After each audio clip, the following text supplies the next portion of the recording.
Black revolutionaries, distillery owners, Italian fashion retailers, and Motown Grammy winners all share their best stories never before told in any other media outlets on Detroit is Different. Visit DetroitisDifferent.com or download the Detroit is Different app on Apple's App Store or Google's Play Store. Welcome back to the Detroit is Different podcast. And I'm here today, definitely getting used to what's happening in the spring air. It's like sinuses coming in. I'm like losing breath and all of that good stuff. But make sure you get out and get that sun, because sunlight is something that helps us all grow. Y'all know we need that. And when we talk about what we need and who needs all of these other things, we need, as I call them, little homies, children. Young people, because society relies on young people. People are always talking about young people and what they need to do, where they need to go, why don't we have them involved? But it's a couple people that actually work with young people. The person I'm with today is one of those people. Derschaun Brown, how are you today? I am fantastic. How are you? Oh, everything is everything. Good. So let's start this classic Detroit story. Always Detroit is Different starts here. Okay. You and your family, ties to Detroit. What brings you here? Ooh, I mean, born and raised in Detroit, 6 Mile in Wyoming. I'm Okay. a true Detroiter at heart. I love my city. Will do what I can to make sure that it's thriving and not just surviving, which is why I'm at Friends of the Children Detroit, to help children to thrive.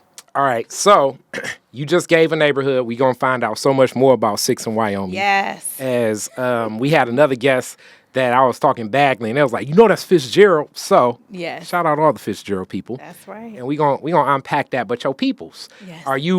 were your parents first, second generation? How deep do y'all go back to getting to Detroit? So I'd have to say that we are first generation. My grandparents came here from down south. Whereabouts? So they were in Alabama, I believe. And so my parents are first generations here in Detroit. Okay, so your parents was the first born in the D. Yes. What neighborhoods? Linwood and Collingwood. Oh, so not that far from here. Right. Then. Not Like that far central. from here. Pasadena. Okay. Yeah. All right. Yeah, that's like right around the way. Mm-hmm. Okay. And mom or dad? Mom. Okay, dad. Dad grew up on LaSalle off of Puritan. Okay, so he was like not that far from there, sort of, kind of closer to where you ended up growing up. Right. But in that same footprint. Mm-hmm. So grandparents, what did they do? What brought them from Alabama to Detroit? So my grandparents actually are from Chicago. And so my grandmother came here to work at the auto industry. Wow. Which a lot of folk came here to work at the auto industry. And so she did that for many, many years, was able to retire and enjoy her retirement. So that's what brought her here, Chrysler.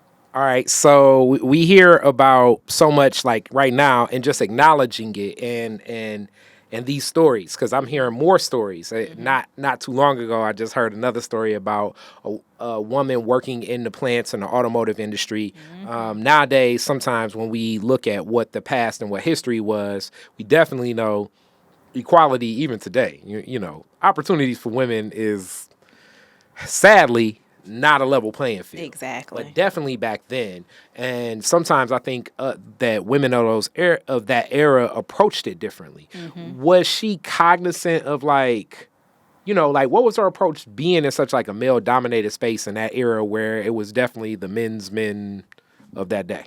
So my grandmother was a very strong lady and very determined to do whatever it is that she wanted to do. And so she was determined to succeed in that industry, regardless if it was male dominated or not. She dominated in her area. She was a firm believer of getting in your river and flowing in your river, not trying to do what everybody else is doing, but do what it is that you're gifted to do. And she was very gifted in administration, very gifted in leadership. And so she got in that role and just killed it. Yeah. Okay. So I'm guessing with everything you said, I'm leaning on like, was she a part of the labor movement as well? And what was that like being a kid in that union focus, or was she labor? First off, let's put She was not. No, she was more administrative. So she wasn't a part of the line, if you will, helping to assemble cars. She was more administrative, clerical type. So position. she was working in the white collar part, which is Yes. still expansive and it's still, it may it just is a different lens for women connecting in that space. Yes. Okay. All right. And I'm guessing that had impressions on so many people, even in your family, of what could be done and how to go about things. You know what? It had a great impression on me. I didn't meet my grandmother until I was 12 or 13 years old. And so when I met her, I was just blown away by her strength. I'm also blown away by my mom's strength. You know, for her to have endured all that she did, being married, and I mean, that's a whole nother story regarding that. But she really persevered, and they both really just gave me the strength that I needed to do what it is that I want to do. And don't let anyone tell me that I can't do it, because society labeled me, you know, because of my upbringing and the dynamics that I experienced. They said I wouldn't graduate high school. They said that I would have a kid by high school. They said that I would be a part of the juvenile justice system just because of the dynamics of my childhood. But I was determined to not let that be attached to me. Okay, and I definitely want to get into parents soon, but I always like to start with that root of who was the first in Detroit. So you said Chicago. Yes. Whereabouts in Chicago? Illinois, just Chicago, Illinois. Okay, but west, south side, or you don't know? Or I did don't you all know. really kind of connect? Yeah, we didn't. We didn't meet until much later in life. Okay. Yeah. All right, so now let's go down the parent lane.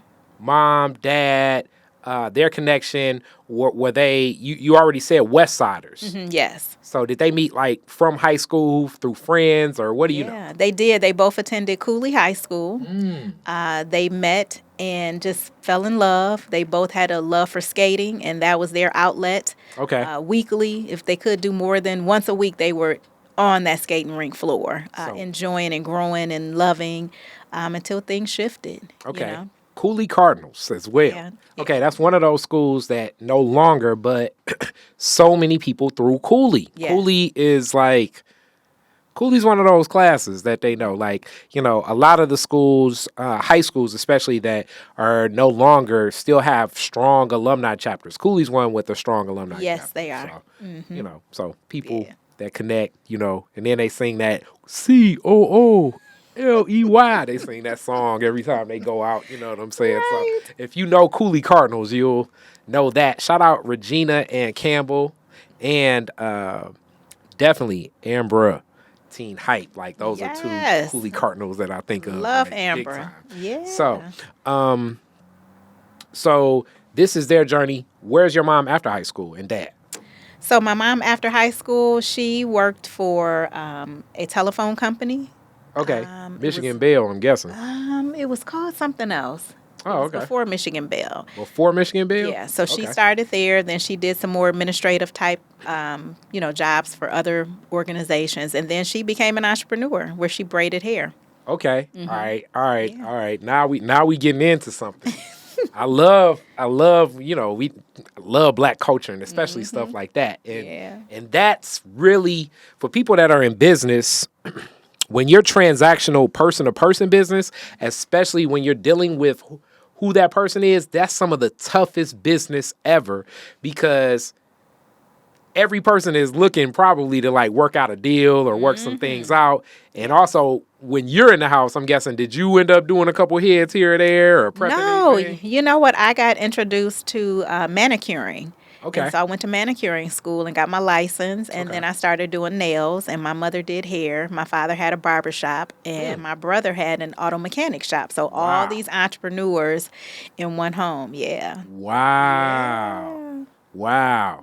So you all have heard every excuse in the book about people not wanting to pay. Exactly. Give me the hookup. I need the family discount. The family discount. No. So seeing that, what impression did that have on you? Like, and then what era are we talking about braiding hair too? Because braiding, even now, like, you know, I was born in 82, so it's been different waves of what the braids people are looking for. It was almost like, really, you can trace it usually to pop culture. So it's like, first people wanted, like, I want the Lisa Bonet braids. And it's like, no, I want the Janet Jackson braids. Then I want the, the Beyonce braid. Like, it takes on different styles and patterns based on, like, popular culture, which I still think Black street culture or organic culture influences that. Like, in my mind, I'm thinking somebody somebody was like looking around at South Central and said, this is the look we want for Janet Jackson. And now it just comes across Right. everywhere. But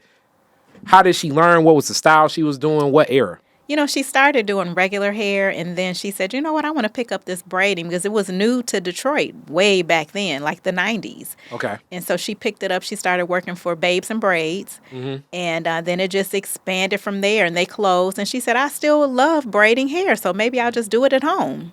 And she brought it home and did it until she didn't want to do it anymore. You know, hands started to cramp up and everything, and she said, I need a shift. Yeah. And so that's when she shifted, but she enjoyed it. It was, I think they were called zillions. Yep. When it really became popular back then. Yeah. Zillion braids. Yeah. And the reason I know so much about this is definitely kind of just being around in Black culture, but also from hosting or helping present and produce the My Natural Hair Show, which is locking and braiding and the styles and fros kind of all come together. And then also braiding now, like for like when you really get into the nuances of protective styles, summertime, what would be done. Black women in hair is a whole thing. Shout out Hump with everything he's done with Hair Wars for all those years. That's my OG too. But so your mom is in that industry for a while, working it. Yes. Okay, and zillions and all of that. So I'm guessing your friends was even like, yo, your mama can. Oh, yes. Yeah, she started out doing like Jerry curls. You remember Jerry curls? I remember the Jerry curl too. Yes, that was her thing. Everybody was in the basement getting a Jerry curl. Yes. Wow. Okay. So that's 80s. That's definitely 80s.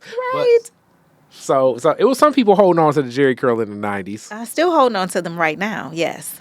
Okay. Yes, it definitely is somebody. And as Deion Sanders or anybody will say you, it look wet, but it's dry. You know what I'm saying? If it's done right. You know what I'm saying? That's what they'll tell you. Oh, yes. You know, the Jerry curl ever come back, I'm not going to be able to have one. But definitely of that era. Oh, yeah. Now, this is like seeing an entrepreneur. And you said your dad, barber. Yes. Whole nother perspective of knowing the whole community. Okay, so what was his journey into that? Was he just straight into that? Was he always the guy that cut hair, or you don't even know? You know what? It's funny that you bring that up because we just had this conversation today, as a matter of fact. This morning when I'm traveling to work, I call him.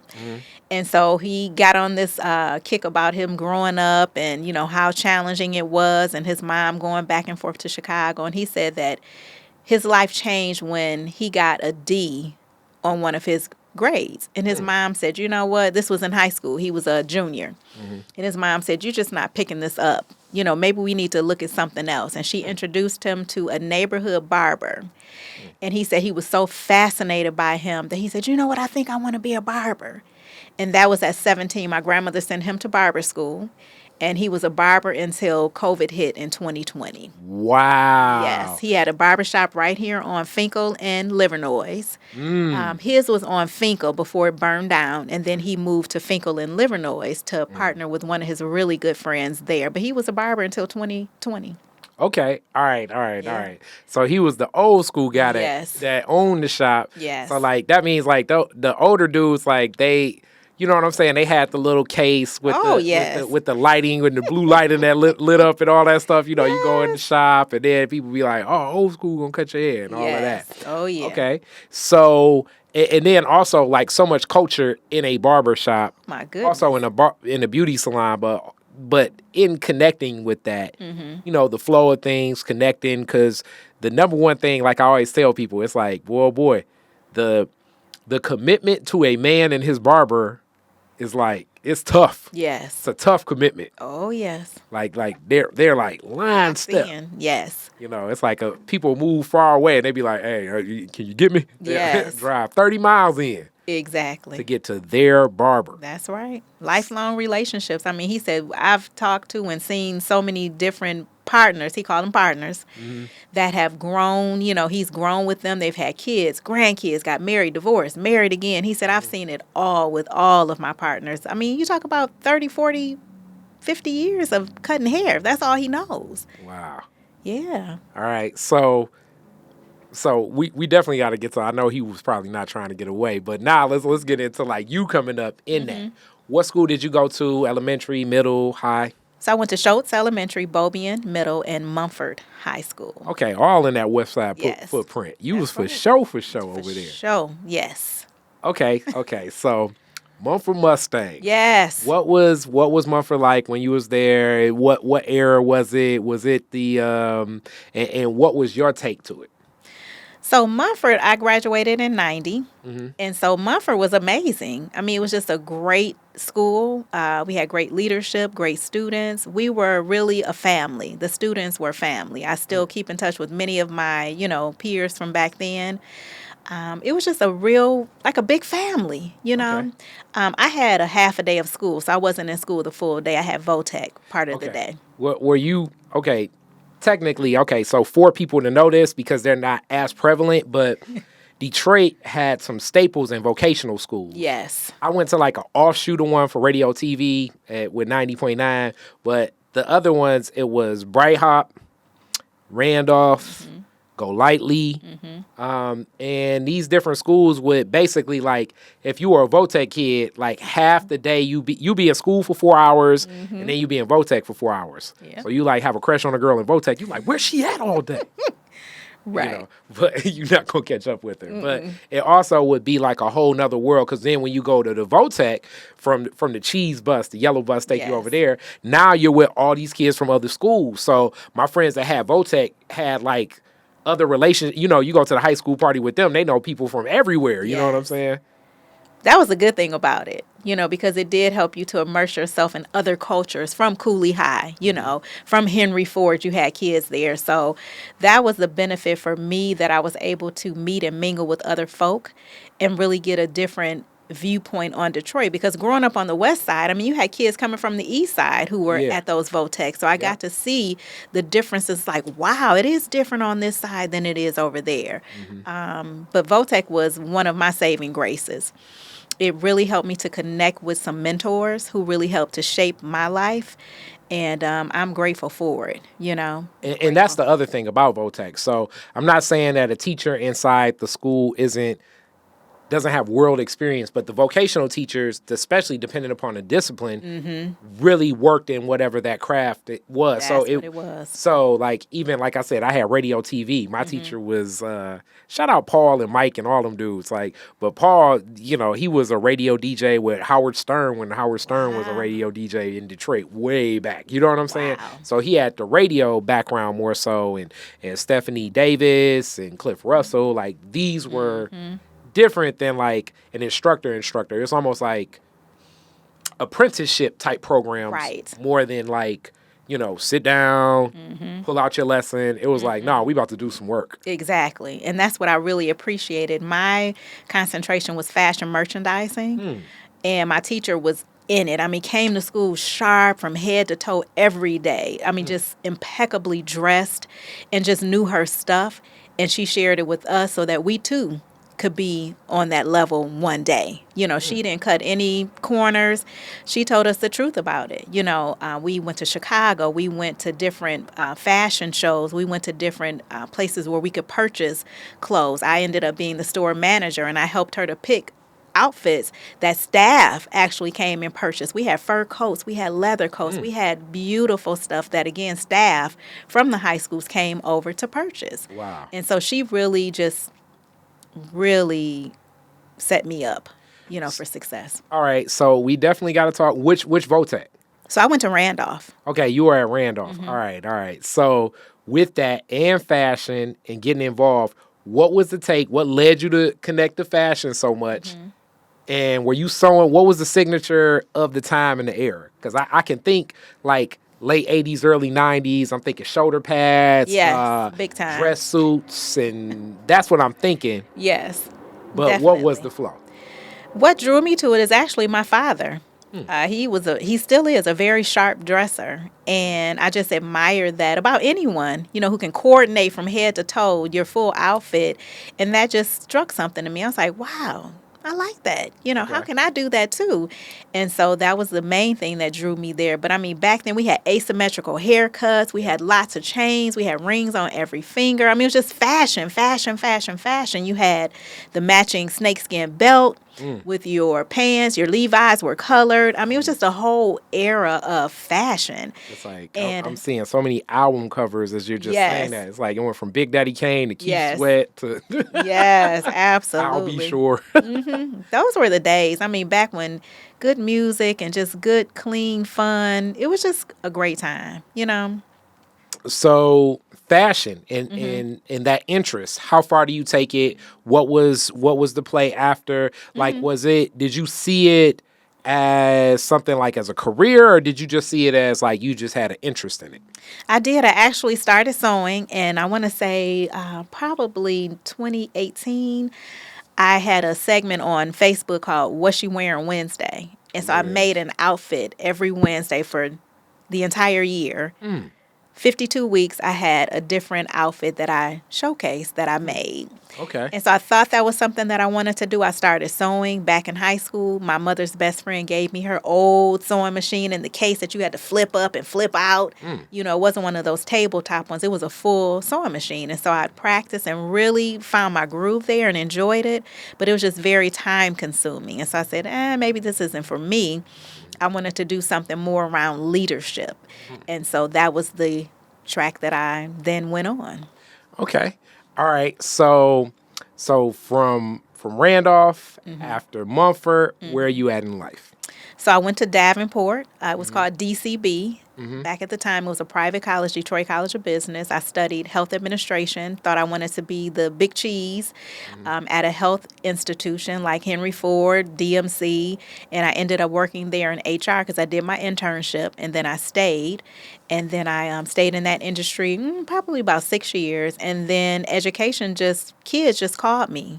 All right, let's talk a little bit of HR because I know some homies in HR. If you ever want to like laugh with a person, find somebody that works in HR because the stories they're going to tell you about what happens at work is going to be hilarious. Yes. Because HR people just get some of the most unique requests from people. And then also like, and sometimes it's from the business, from the job. Sometimes it's from the employee. But either way, it's interesting. Very. And they learn a lot about people. It's almost like grown-up counselors or something. What was it like for you being in HR, and what was the experiences like that? It's like, these people. Ooh, it was very interesting. And my position was I hired and fired individuals. So just hiring folk, just the interviewing day in and day out, just to hear some of the stories, just to see some of them come in dressed inappropriately for a job, thinking that they're going to get it. You know, I said, ma'am, I have a stack of resumes like this that I have to go through. It's going to dwindle down to this many resumes that I'm going to actually look at. The others go in file 13. So I really need you to, and that's why I was so hard on my students once I got to education with helping them to form their resume, because you only got a few seconds before it's going in file 13. So I really had to help them. But it was just interesting to see folk come into an interview with hats on, T-shirts, jeans, just so inappropriately dressed. And you had to really just have a teachable moment with them, I'll call it. But they didn't get the job, to say the least. I'm smiling because it reminds me of my homeboy Brandon Jessup was with us as I'm Northwestern Coat, and one of the toughest Northwestern Coats teachers was Miss LaFleur. She was the typing teacher, but she was the computer teacher as well. So she did resume exercises. So one day when me and Brandon up there with Miss Heisaw doing some other stuff, she was like, "All right, get in here and help these kids with their resumes," right? So it was two kids with a resume, and one of them had some clip art in it, and it was like a clip art of somebody that like the businessman, like basically smiling like this, like he got the job, and it was like on top of his resume. And she was like, "Look at this," and then Brandon said, "I mean, he projected to get that he gonna get the job," Right. And then so we started laughing, and then Miss LaFleur was like, "That was the problem when you was here," but shout out Miss LaFleur. But yes, sometimes people don't know. They don't. What would, in that, what now, since I'm talking to you and you was in that space, what are the 3 tips, especially with this high turnover in so many jobs, that you would tell a person when they're thinking about the hiring process? And things are so different now with online and everything, but just... Oh, yeah. For the for the boss, the supervisor, or the employee? For the employee, when you're thinking about, because I think the average person nowadays, they'll take a job and still be looking for another job. But what about the resume? How does that look? How does that convey? What should they think? Because me, even when I'm looking at a person, I'm like, damn, you was only there for 6 months. Yes. And I know that I know things are different now, but Yes. what should a person be looking at for a resume? What's different is that folk are just jumping to jobs just to have a job. It's not like back when I was growing up. I wanted a job and I wanted to be there for a long time. The stability and the security is no longer an issue because they can jump to something else. If you don't want to give me, the time off, I'll quit. If you don't want to let me work from home, I'll quit. It's just no stickability with especially the younger generation right now. They don't have that loyalty to a supervisor anymore. They're like, yeah, you don't want to do it? Okay. It was nice knowing you. I'm going somewhere else. So my advice to them would be find something that you really enjoy doing. Don't just hop here and hop there. Find something that you really enjoy doing. Develop yourself in that area. Like my grandmother, get in your river and flow in it. Don't try to do all these different things because your friends are doing them. What are you passionate about? And give it your all. Stick there, stay there, give it your all, and maybe grow in that company or go to another company, but do what you love. What I'm seeing right now is a lot of folk are just doing stuff because it pays. It's not like before. Like going to Votech, I loved that type of work. And so I was in that line of work, working at the clothing stores, Macy's, and, things of that nature, because that's what I wanted to do, but now it's like, I'll do it today. Don't want to do it tomorrow. I'm going to jump over here and do something else. And then you get 10, 20 years on, like, what have I done? Yeah. You just kind of jumped around. What do you really want to do? So I just encourage folk to find out what your gift is. Get in that river and flow in it. Learn as much as you can learn. Find you a mentor who can really help walk you along that journey, because you don't have to do it by yourself. And a lot of people feel like they have to do it by themselves, but you don't. Find someone who's doing it at the level that you want to do it at and say, hey, I'm interested in doing A, B, and C. Do you mind kind of coaching me a little bit, showing me the ropes? Most adults will help you if you ask them. I agree. Yeah. And the other thing I want to touch on right here while we're still here, before we get into where you're at, firing a person. That's got to be a tough task. It is. Now, from a person that's definitely let some people go, as they say, in reality, you fire yourself. And I know people have heard that before. And what does it mean? It's like, what it means to me is you walk in and you say, look, I needed this, this, this, and this done. None of it was. What up? Right. That's me, and that's the Right. Kari way. But in HR, it's a little bit different, especially if some of these people you hire, you kind of know some of their background. And oftentimes, it's because a person doesn't have capacity. How do you deal with that? That is such a great question, because I'm in that space right now. It's funny that you bring it up. I am very intentional when I'm interviewing candidates. Right now, I have 2 positions open, and I'm asking them about capacity. I know this is something that you desire to do, but do you really have the capacity to do it? Because it's a full-on contact sport. It's more than just one area that you're focused on. There are 10 things you need to be focused on. Do you have the capacity to do it? And so that goes along with making sure that you get the right people on the bus and not being quick to just hire anyone. You got to be slow to hire, quick to fire. That's the motto slow to hire, quick to fire. How do you evaluate capacity? So you evaluate it based on what your needs are. I need someone who can do A, B, C, and D. Can this person do A, B, C, and D? And if they can't, then you know that it's not a good fit for what you need, unless they have the capacity and they have the coachability to be trained to do it. Some jobs you may not have a big window in order to train them. Some jobs you may need them to come day one on it. So you may need to hire with that skill set. Some of them you may say, you know what? I may be able to kind of coach them on this piece, but these 5 areas, they need to come to the table with them already operating, And also, just people and their schedules, family, their business,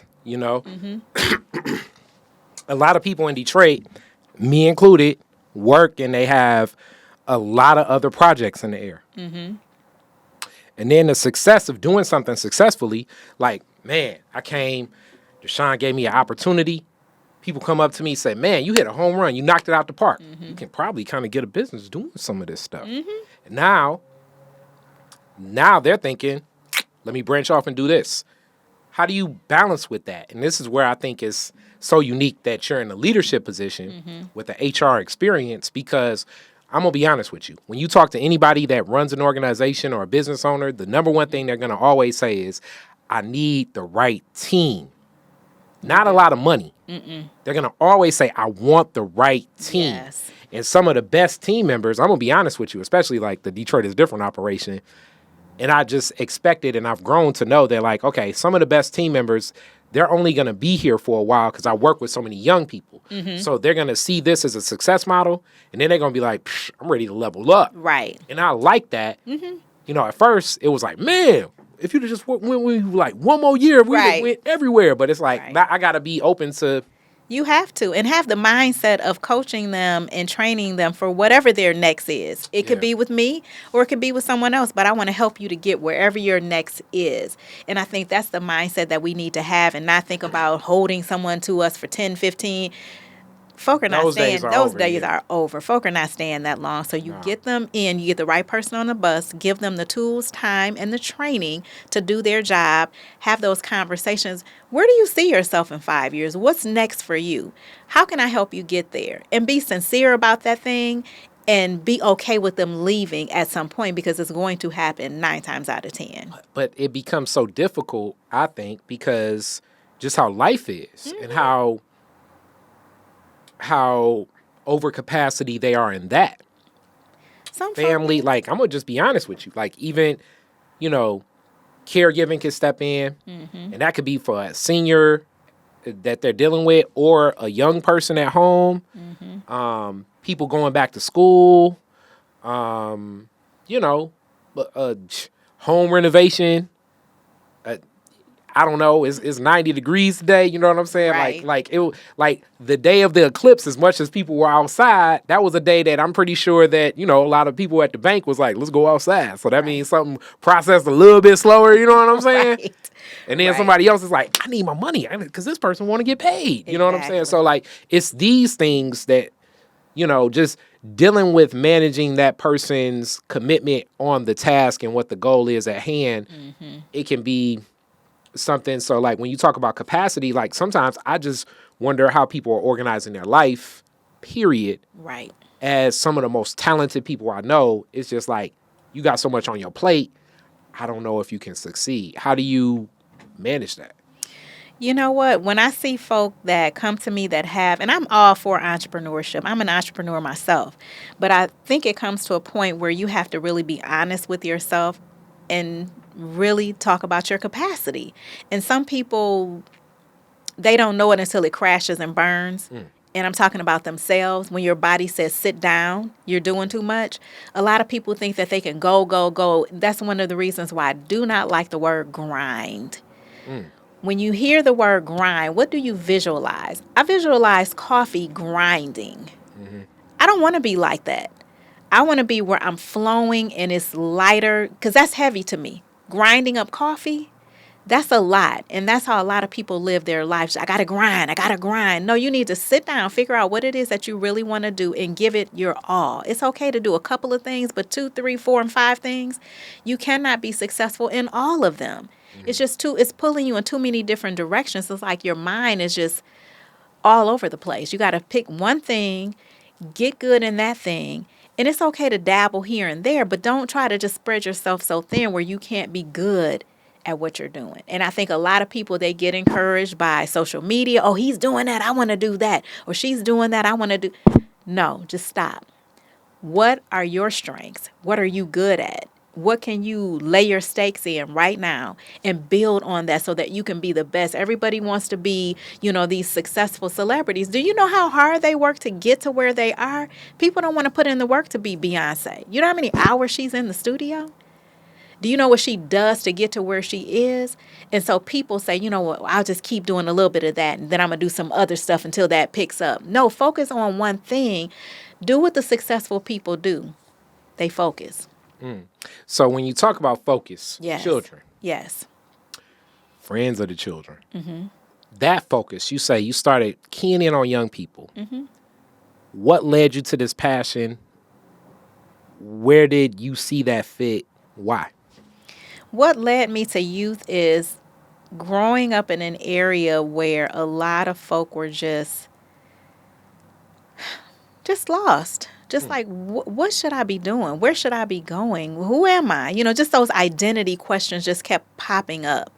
And so when I got the opportunity to work in education, of course, I saw it more and more. Working in a middle school, that's that pivotal age, 11 to 12, where they're like, who am I? What should I be doing? What do I like? What don't I like?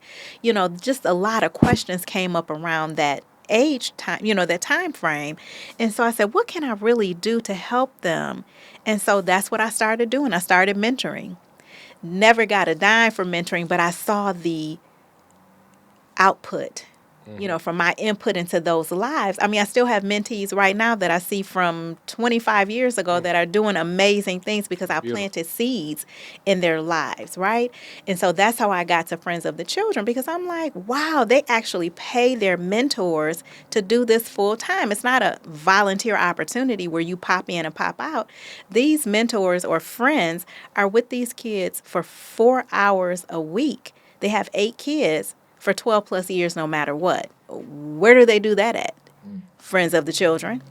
And so that's what drew me to it, because at this age, I wanted to be in a place where I could really add value. Just to have a job, I can have a job anywhere. Yeah. But I wanted to be in a place where I could really add value. And this is a place where I can do it, because society has counted my babies out.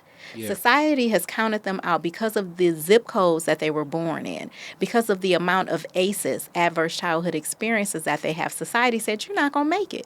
You're going to be a part of the juvenile justice system. All of the things that I mentioned before, that is what society is saying, because our kids have had at least 2 adverse childhood experiences by the age of 4. Many of our kids have had 4 by the age of 4. So society has already checked them off. And so I'm checking them in. And I'm counting them in, and we're providing resources for them so that they can, again, thrive and not just survive, as well as their caregivers. It starts at home, right? You can't just work with the child. That's one thing that I learned early on in education.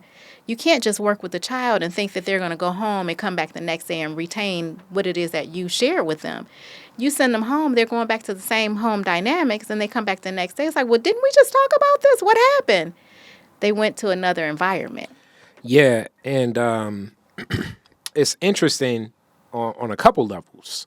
One, that you're walking the path that you even suggested to the person that do the work too. Yes. And when you're passionate about something, and people speak this word as in this era of, I guess it's been there for a minute, but motivational and inspirational speakers, but you know what you're passionate about. Yes. Because it's naturally, as people say, man, you do a whole lot of this and that. It's like some of this stuff doesn't even feel like work because I was doing it. This is what I want to do. I have interest in communicating with so many people because each Detroit is different interview, I feel like, tells a bigger story of Detroit. Right. So it's me, you, and Detroit in this room. You know what I'm saying? That's how I feel. Right. So your story is just adding more layers and dynamics to the Detroit story in my mind. So I'm passionate about this. Yeah. And you've already added so many layers because you're living what you speak to. So that connects. And you also touched on something so deep when you say, the 4 childhood. Like, there are a couple different figures that are looked at through sociologists. So sociology, if you ever took one of those classes in college, it's one of those tough classes. It was a tough class for me. And I'd assume for anybody black, it's going to be a tough class because like the like raw data that's just thrown at you. And when you look at it, it's like, damn, for real? Yeah. Like, they're going to ask a couple questions like, okay, did your mom have a college degree? Did your dad have a college degree? When did you learn to read?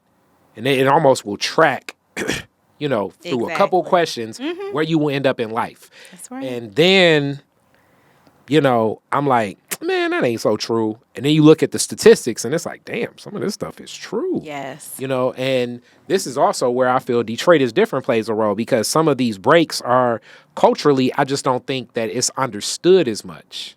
Jawaza Kenjufu, when he talks about like all of the childhood development of young black boys, like he was one of the first really writing it Like sometimes, as my dad would say when he would volunteer at my nephew's middle school and stuff, it's like the kids just running around. And he's like, all right, let's do a push-up contest. Do a push-up contest. Now they ready to do math. Now, that's so different.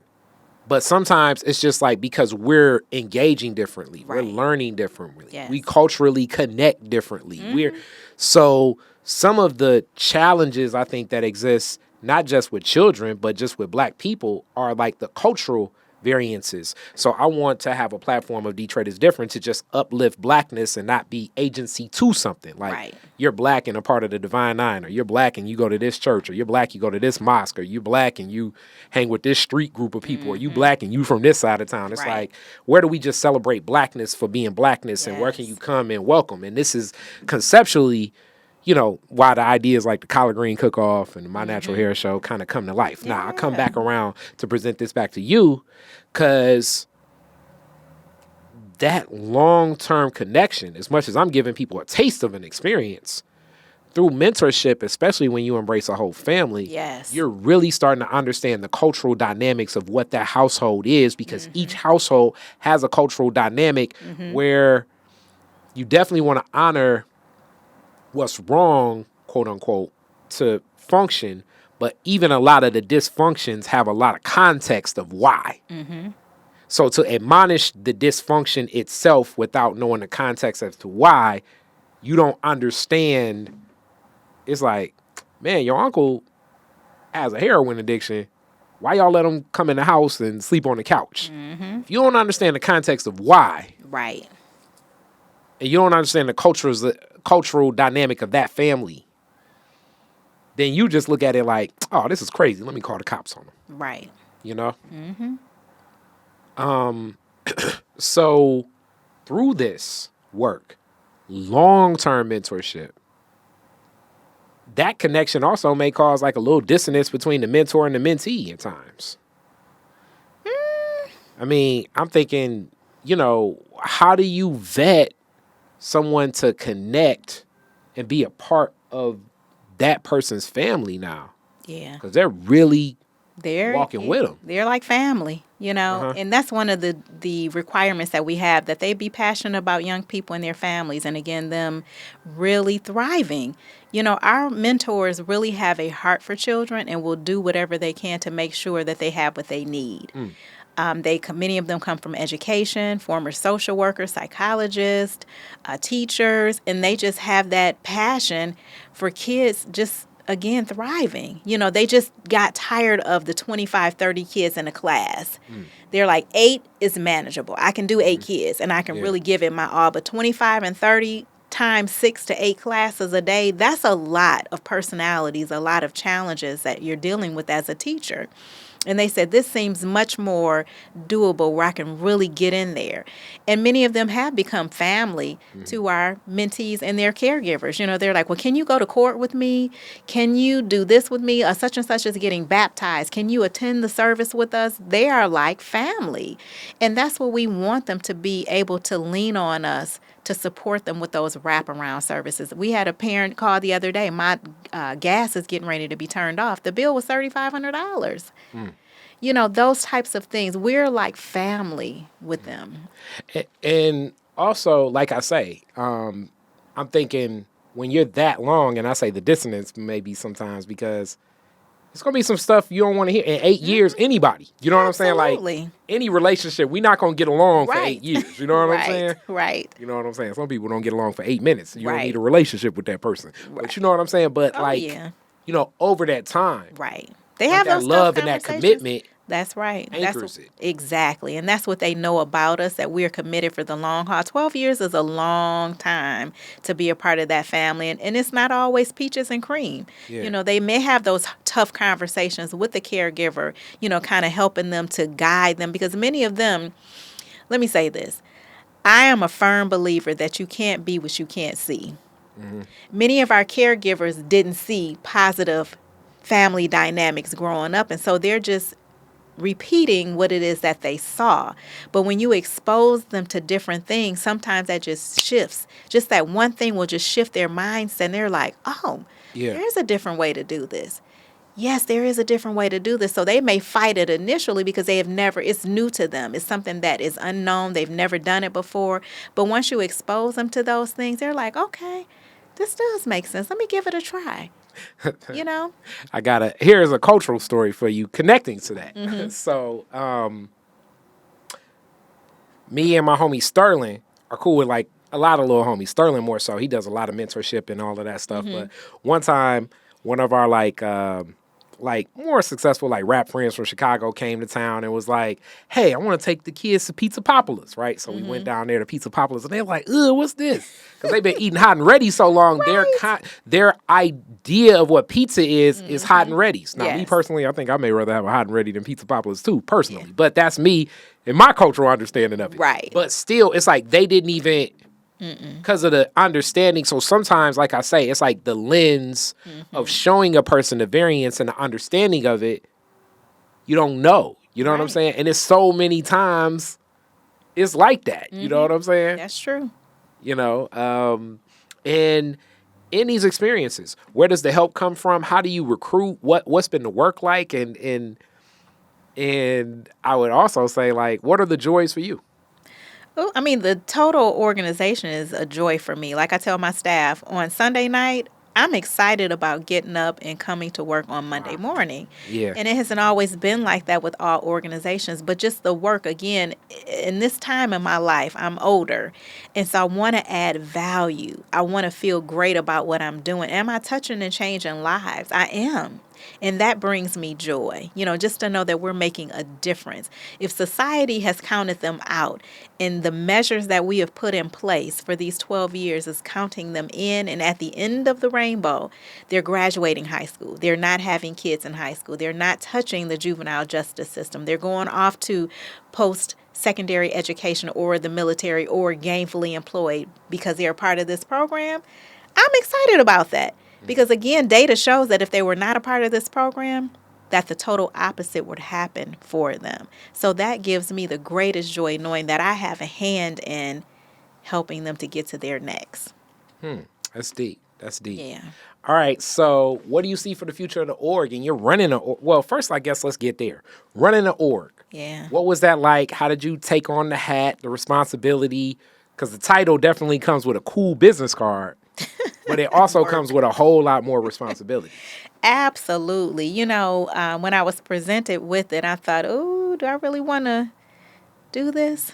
And I said, well, Derschaun, it's been your dream to always be in this role. Executive director has always been my end goal, outside of being a successful entrepreneur.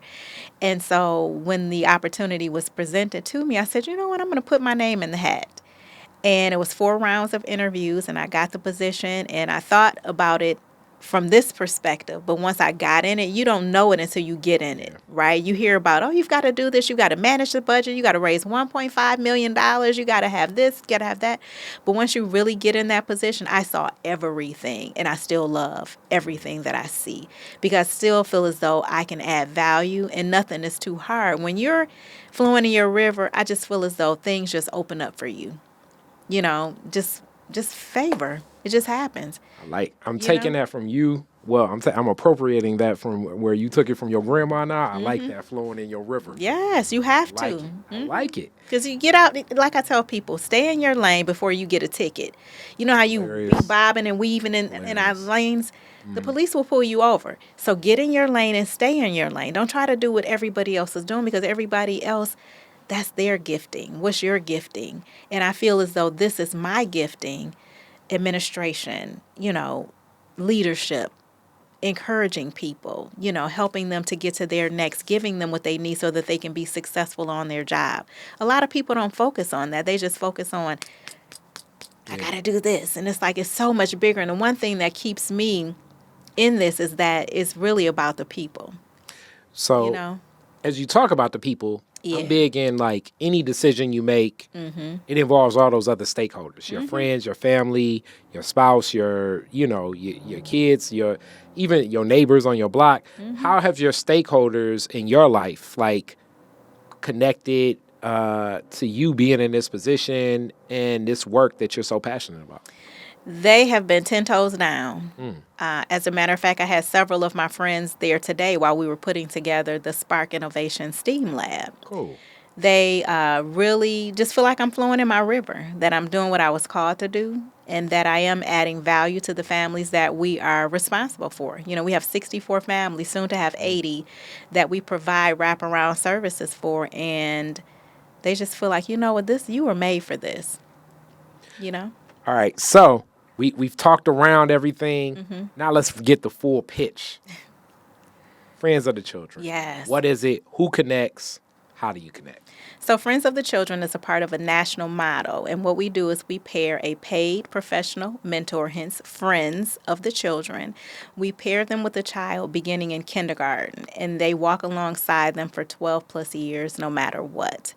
The children are referred to us by the Department of Health and Human Services, DPSCD, River Rouge, any youth-serving organization that recognizes, you know what, this child has got some adverse childhood experiences. Maybe the mom is incarcerated, dad is on drugs or alcohol, they're in a single-family household, they were part of foster care, they were homeless. There are a plethora of different ACEs, and if that child has those in their file, the counselor would say, you know what, I really think that John could really benefit from Friends. Because again, having that one caring, consistent adult walking alongside you for 12 years, data shows that you're going to be successful. And so that friend, they spend 4 hours again with that child a week, 2 hours in school, sitting right next to them in their classroom, supporting them with their academics. They spend 2 hours in the community, exposing them to things like this. Detroit is different. Mm-hmm. And just really opening their eyes to ignite the spark in them so that they can help to cultivate whatever their river is so that they can get in it and flow. And so we do that for 12 plus years, no matter what. Friends are referred to us. Many of them have referred a friend. We advertise it online, but many have come to us from word of mouth. They've heard that it's just an amazing organization, the work that we do. It's just something about helping others. It's just something about giving, helping. It just really does something to you. And they get that every day. They're like, wow, this is really cool. I enjoy this. And they only work with them 4 hours a week. So it's not like a teacher where they're in the classroom every day with this child. They're spending 4 hours a week with them, exposing them to everything that is amazing. Yeah, but 4 hours, especially in a child's life, can be big. Yes. Especially if they're doing something that they want to do. Exactly. So it's like, because a lot of kids remember that one cool cousin that, you know what I'm saying? Y'all went one place together, and it's like, oh, man, you amazing. Exactly. Rest of their life, you know what I'm saying? So, cool cousins. Take them to Chuck E. Cheese once. That may be somebody giving you a ride to the hospital, to the doctor office one day. You know what I'm saying? You never know. Yeah. You never know. That's true. Yeah. Shouldn't do it for that reason, but I'm just trying to incentivize more of that. You know what I'm saying? Right. Or you leave the doctor's office and you want to get a shot or something. That'd be the cool kid. It's like, all right, give me that ice cream that one time. If not, they're going to be like, oh, man, he ain't never did nothing for me. Right. They do all kinds of cool stuff, but it's centered around, core assets. They work with them around how to make good decisions, how to eat healthier, making plans for the future. They work with them on roadmap goals so that it's not just we're just, hanging out for an hour. Yeah. They have an intentional assignment that they work on. Then they go get the ice cream. That's cool. So they're helping them to grow. And especially nowadays where kids are struggling with reading, we spend a lot of time working with them so that they can read at grade level. That's a huge issue that many of our kids are experiencing. It's big for people that don't know. It's definitely big. I think a lot of it deals with like in this digital age and where things go. So it's weird just...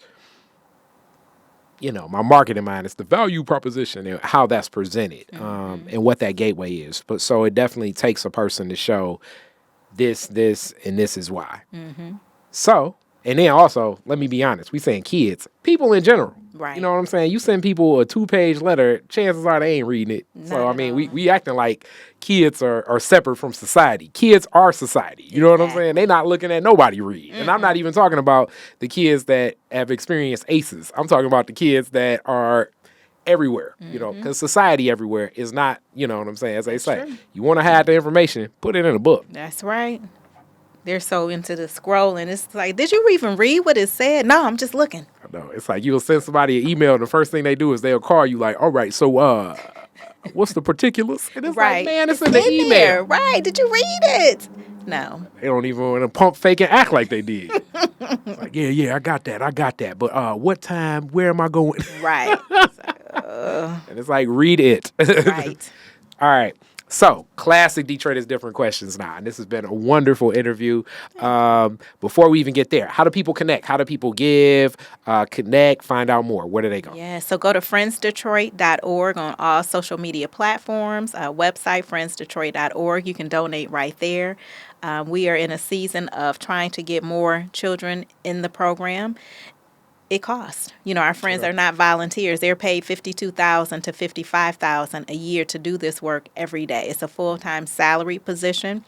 We have many kids that are on a wait list right now because we don't have enough friends to be able to cover that expense. So that's what we're looking for. We're looking for items for their STEAM lab, engineering items, math items, certainly reading items. But you can see all those details on our website. So go to friendsdetroit.org. All right. So, classic Detroit is different questions. All right. Very first car, year, make, and model, year you got it. So my very first car, don't laugh, was a Plymouth Champ.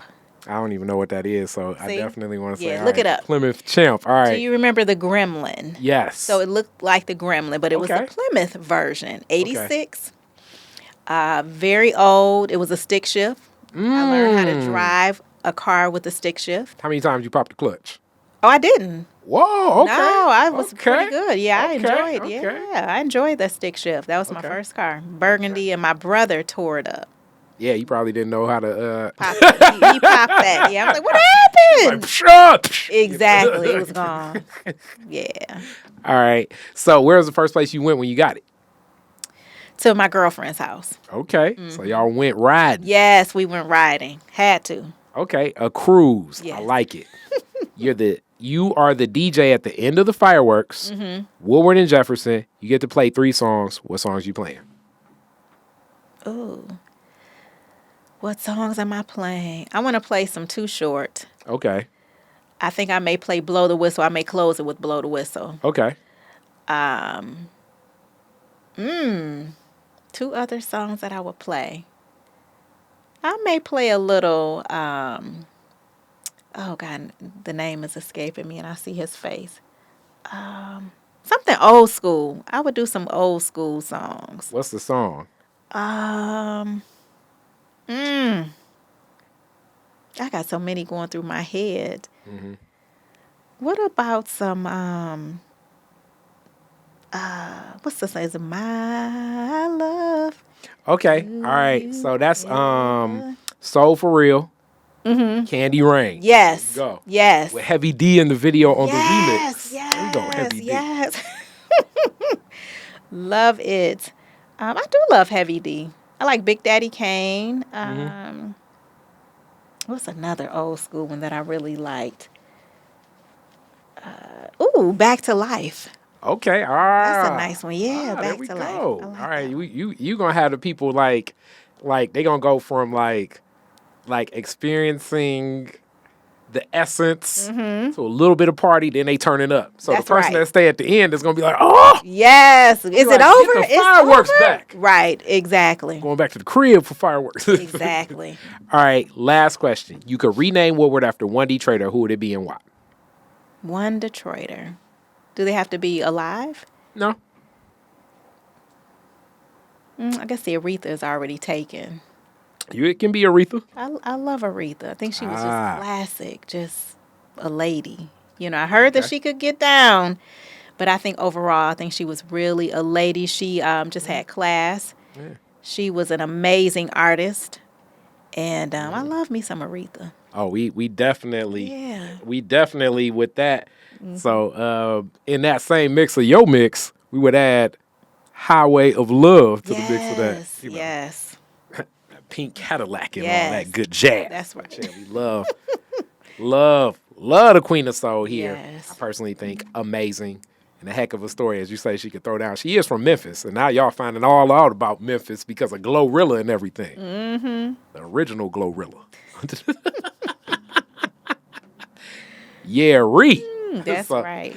So thank you so much. Thank you so you. much. It's been a Detroit is Different. Yes, thank you. All right, peace.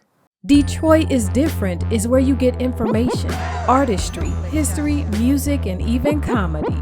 Detroit is Different, a home for the culture of Detroit. Visit online at DetroitisDifferent.com today.